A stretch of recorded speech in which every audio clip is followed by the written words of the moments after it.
यहाँ राधे राधे महाराज जी। महाराज जी, कोई एक काम मैं लगातार नहीं कर पाता तथा मन शांत नहीं रहता। इस कारण से मेरा और परिवार का बहुत नुकसान हो जाता है। और समस्या भैया यह है कि मन, वीर्य और प्राण तीनों का एक कनेक्शन है, एक ही कनेक्शन है। अगर हमारा वीर्य ब्रह्मचर्य ठीक है तो मन शांत और एकाग्र रहेगा और प्राण बलवान और सूक्ष्म रहेंगे। अगर वीर्य कमजोर हो गया तो मन चंचल, अशांत और प्राण स्थूल और बलहीन हो जाएंगे। स्थूल, सूक्ष्म नहीं होंगे। अब हमको मेन पॉइंट पर सुधार करना है, चाहे गृहस्थ हो चाहे विरक्त। गृहस्थ के लिए भी एक संयम से बर्ताव करने के लिए कहा गया है। और अगर जब तक ब्याह नहीं हुआ तब तक तो और संयम से रहना ही चाहिए।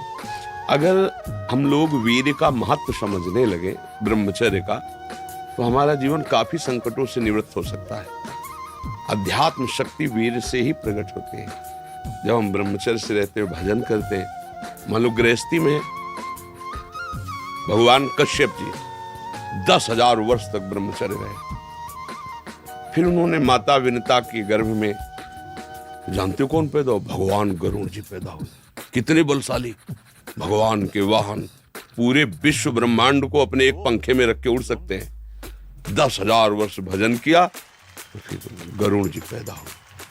अगर गृहस्थी में भी है, संयम से रहकर भजन करके फिर तो बुद्धिमान, ज्ञानवान, बलवान बालक पैदा होगा। मुझे लगता है ब्रह्मचर्य की तरफ से हमारे समाज की दृष्टि हटती चली जा रही है। मनोरंजन के भाव में वो ब्रह्मचर्य, इसलिए हमारा मन अशांत। बोलो अब इस समय आप यौवन अवस्था में हो, इस समय तो उत्साह रग रग में रहता है, नहीं, चेतना रग रग में रहती है। हम नए बच्चों को देखते हैं उत्साहहीन, मतलब जैसे डिप्रेशन में हो। चेहरा देखकर ऐसा लगता है जैसे परेशान हो। क्यों परेशान है? क्योंकि आंतरिक जो शक्ति सपोर्ट करने वाली है। अब मन जिस विचार में फंसा देता है, बिना मतलब फंसाए, कोई भय नहीं, वो भय दे रहा है। कोई शोक का कारण नहीं, वो शोक दे रहा है, चिंता दे रहा है। किसी भी कार्य को करो, इतना संशय पैदा कर रहा है, पता नहीं काम सफल होगा कि नहीं सफल होगा, कहीं ऐसा तो नहीं हो जाएगा, कहीं ऐसा तो, वो अशांत रखता है। और जब ब्रह्मचर्य, ऐसा कैसे हो सकता है? बल है ना, अध्यात्म बल, शारीरिक बल की बात नहीं कहते। ऐसा कैसे हो सकता है? यदि एक बार ऐसा हुआ तो 1000 बार मैं प्रयास करूंगा और इस पर विजय। वो मतलब जिद्दी स्वभाव, एक निष्ठा उसी से आती है, उसी से। ये जो संत महात्मा बड़े बड़े कष्टों को रौंद करके वो मेन पावर है। और हम लोग उससे, प्राण हमारे स्थूल हो गए, वासनात्मक, मन हमारा चंचल अशांत हो गया। क्यों? क्योंकि हमारा ब्रह्मचर्य ठीक नहीं है। अब उस पर किसी की दृष्टि नहीं जाती। अब ब्रह्मचर्य कैसे ठीक हो? हमारा संग ठीक नहीं, हमारा भोजन ठीक नहीं, हमारा दृश्य ठीक नहीं, हमारा श्रवण ठीक नहीं, गंदी बातें देखे, गंदी बातें सुने, गंदा विचार आए, गंदी क्रियाएं करें, फिर ब्रह्मचर्य कैसे रहा जा सकता है? अगर सुधार करो तो अभी बहुत बढ़िया समय है, कोई ज्यादा अवस्था तो हो नहीं गई। ब्रह्मचर्य का सुधार करो। हम सबसे कहते हैं व्यायाम करो। बिना शरीर को थकाए ब्रह्मचर्य को पचाया नहीं जा सकता। जैसे दंड बैठक, दौड़ भाग, व्यायाम किया, फिर आप भले गृहस्थ हो, फिर दिन भर कार्य करते रहो।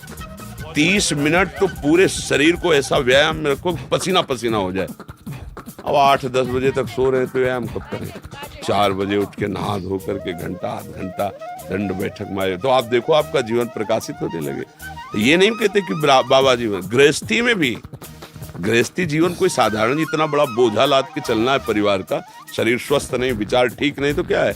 अभी कुछ दिनों ऐसे अगर आचरण ढीले रहे तो शरीर ऐसे भयानक कमजोरी से युक्त हो जाएगा कि आपको सब कहेंगे प्रमादी पड़ा रहता है, कुछ करता नहीं। इसलिए संभल जाओ। ब्रह्मचर्य ही परम तप है, ब्रह्मचर्य ही परम धन है, ब्रह्मचर्य परम एकाग्रता है। एकाग्रता ब्रह्मचर्य से आती है। आंख मूंदो या खुली रखो, अगर ब्रह्मचर्य ठीक, एक शीतलता, एक गंभीरता, और जिधर दृष्टि लगा उधर एकदम चिपक जाएगी जाके। जैसे भजन में, नाम में, या आप संसारिक कार्य में बहुत अच्छा कार्य करोगे।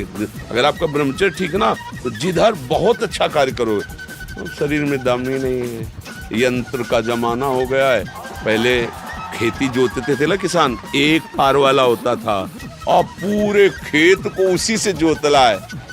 बलवान होते, 2 लीटर मठा और 8 रोटी पाए, बैल की जैसी ताकत। अगर बैल को नाक पकड़ के रोक ले तो वो वही खड़ा हो जाए। और आज अब ट्रैक्टर से जोती है, कोई मेहनत तो लग रही है।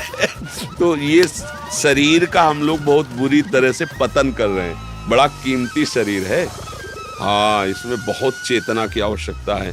संसार में रहते हुए भगवान का सत्य का मार्ग चयन करके हमें भगवत प्राप्ति करनी है। अरे कम से कम जितनी ऊंचाई पे आ गए उससे नीचे तो न जाए। सुअर कुत्ता तो न बनना पड़े। मनुष्य बन गए हैं तो ऊंचे चढ़े कि नीचे गिरे, पर ये ध्यान नहीं रहता। हम काम करने लगते हैं वही जहाँ नीचे गिरना है।